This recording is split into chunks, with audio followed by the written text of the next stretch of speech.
الحمد للہ رب العالمین والعاقبۃ للمتقین والصلاة والسلام علی اشرف الانبیاء والمرسلین وعلی آلہ واصحابہ اجمعین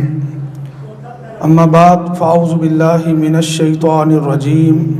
بسم اللہ الرحمن الرحیم قل اللہ یحییکم ثم یمیتکم ثم یجمعکم الی یوم القیامۃ لا ریب فیہ ولکن اکثر الناس لا یعلمون۔ صدق اللہ العظیم۔ عزیز طلبہ، آج ہم نے جس موضوع پر بات کرنی ہے وہ ہے عقیدہ آخرت۔ آخرت توحید و رسالت کے بعد اسلام کا تیسرا بنیادی اور اہم عقیدہ ہے۔ آخرت کے بارے میں تمام انبیاء و رسول کی تعلیمات ہمیشہ ایک جیسی ہی رہی ہیں، اور ان کا مفہوم اور خلاصہ یہ ہے کہ دنیا کی زندگی عارضی زندگی ہے اور دنیا ایک امتحان گاہ کی حیثیت رکھتی ہے۔ یہاں اللہ تعالیٰ نے ہمیں آزمائش کے لیے بھیجا تاکہ وہ دیکھے کہ کون اچھے عمل کرتا ہے۔ ایک وقت آئے گا کہ اللہ تبارک و تعالیٰ یہ دنیا اور اس میں بسنے والی تمام مخلوقات کو ختم فرما دے گا۔ پھر ایک وقت آئے گا کہ اللہ تبارک و تعالیٰ سب کو دوبارہ زندہ کرے گا اور ان کو اپنے سامنے جمع کرے گا، ایک میدان میں ایک جگہ پر اکٹھا کرے گا، اور اللہ تعالیٰ انسانوں سے پوچھے گا کہ انہوں نے دنیا کی زندگی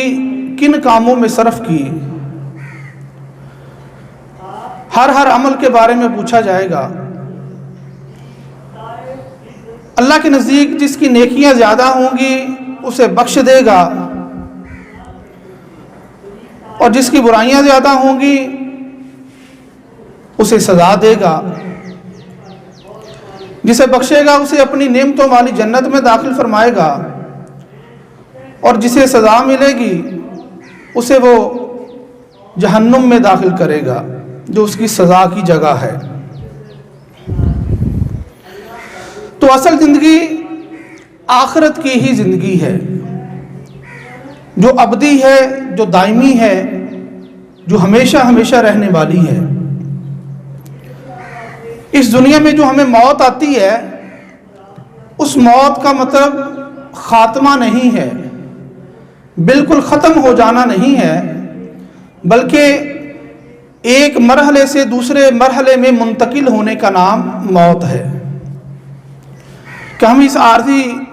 زندگی کو چھوڑ کر ایک دائمی زندگی کی طرف روانہ ہوتے ہیں۔ اس چیز کا نام موت ہے۔ بقول اقبال، موت کو سمجھے ہیں غافل اختتام زندگی، ہے یہ شام زندگی صبح دوام زندگی، یعنی موت خاتمے کا نام نہیں ہے۔ اللہ تعالیٰ قرآن کریم میں ارشاد فرماتا ہے، ان سے کہیے اللہ ہی تمہیں زندگی بخشتا ہے، پھر وہی تمہیں موت دیتا ہے، پھر وہی تم کو اس قیامت کے دن جمع کرے گا جس کے آنے میں کوئی شک نہیں، مگر اکثر لوگ اس بات کو نہیں جانتے۔ ایک اور جگہ پر ارشاد فرمایا،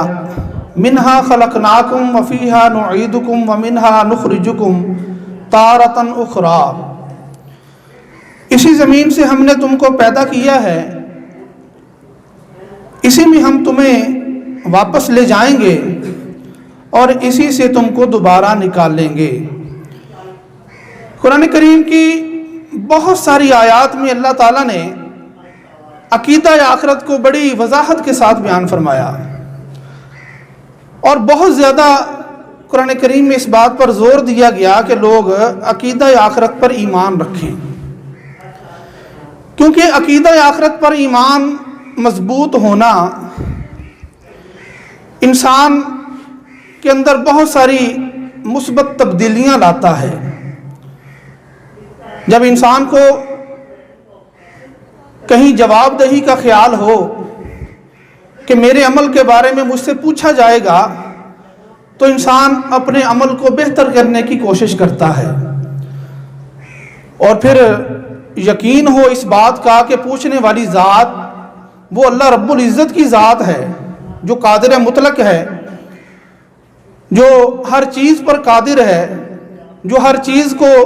پکڑنے پر قادر ہے، جس سے کوئی بھاگ نہیں سکتا، جس سے کوئی چھپ نہیں سکتا، جس سے بندہ کوئی بات چھپا نہیں سکتا۔ جب ایسی ذات کے بارے میں بندے کو یقین ہو جائے کہ وہ مجھ سے میرے ہر عمل کے بارے میں پوچھے گا،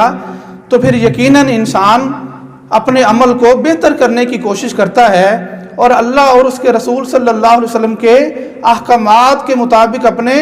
عمل کو درست کر لیتا ہے۔ جیسا کہ عرض کیا کہ یہ عقیدہ رکھنا بہت ضروری ہے کہ ایک دن آئے گا کہ جس دن یوم حساب ہوگا، تو مسلمان کے لیے تو ضروری ہے کہ اس وقت تک تو بندہ مسلمان ہو ہی نہیں سکتا جب تک اس پر ایمان نہیں رکھتا۔ تو کچھ لوگ جو غیر مسلم ہیں یا عقیدہ آخرت نہیں رکھتے یا عقیدہ آخرت کمزور ہے، تو ان کے لیے جب قرآن و سنت سے کے علاوہ عقلی توجیحات بیان کی جائیں، یعنی عقیدہ آخرت کی عقلی توجیح بیان کی جائے، تو وہ بھی اس عقیدے کو کسی حد تک تسلیم کر لیتے ہیں۔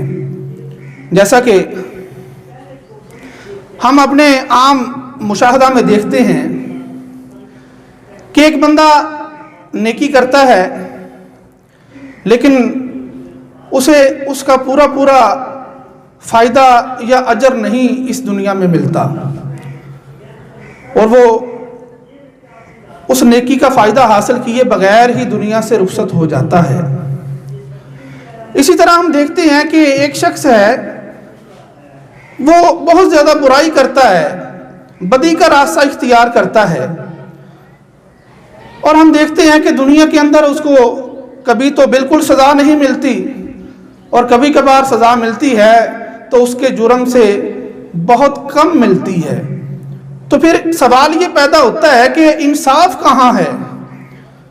پھر کون سی وہ جگہ ہے جہاں پر عدل و انصاف ہوگا؟ تو ہماری عقل بھی پھر اس بات کا تقاضا کرتی ہے کہ کوئی دن ایسا ہونا چاہیے، کوئی وقت ایسا آنا چاہیے کہ جب نیکی کرنے والے کو پورا اجر ملے، اس کی جزا ملے، اور جو بدی کرنے والا ہے اس کو اس کے کیے کی پوری سزا ملے۔ تو پھر ہماری عقل بھی اس بات پر پہنچ جاتی ہے یا یہ نتیجہ اخذ کر لیتی ہے کہ یقیناً ایک دن جو قیامت کا دن ہے، جس کو اسلام یوم آخرت کہتا ہے، یوم جزا کہتا ہے، وہ دن آنا ضروری ہے تاکہ نیکی کرنے والے کو اس کا پورا بدلہ ملے اور برائی کرنے والے کو اس کی پوری سزا ملے۔ تو اس لیے میری آپ سے یہی آخری گزارش ہے کہ عقیدہ آخرت کو مضبوط کریں تاکہ آپ ایک اچھے مسلمان بن سکیں، اور ہم اللہ سے دعا کرتے ہیں کہ اللہ تبارک و تعالی ہمیں اس عقیدے کو سمجھنے اور اس پر مکمل ایمان رکھنے کی توفیق عطا فرمائے۔ وما علینا الا البلاغ المبین۔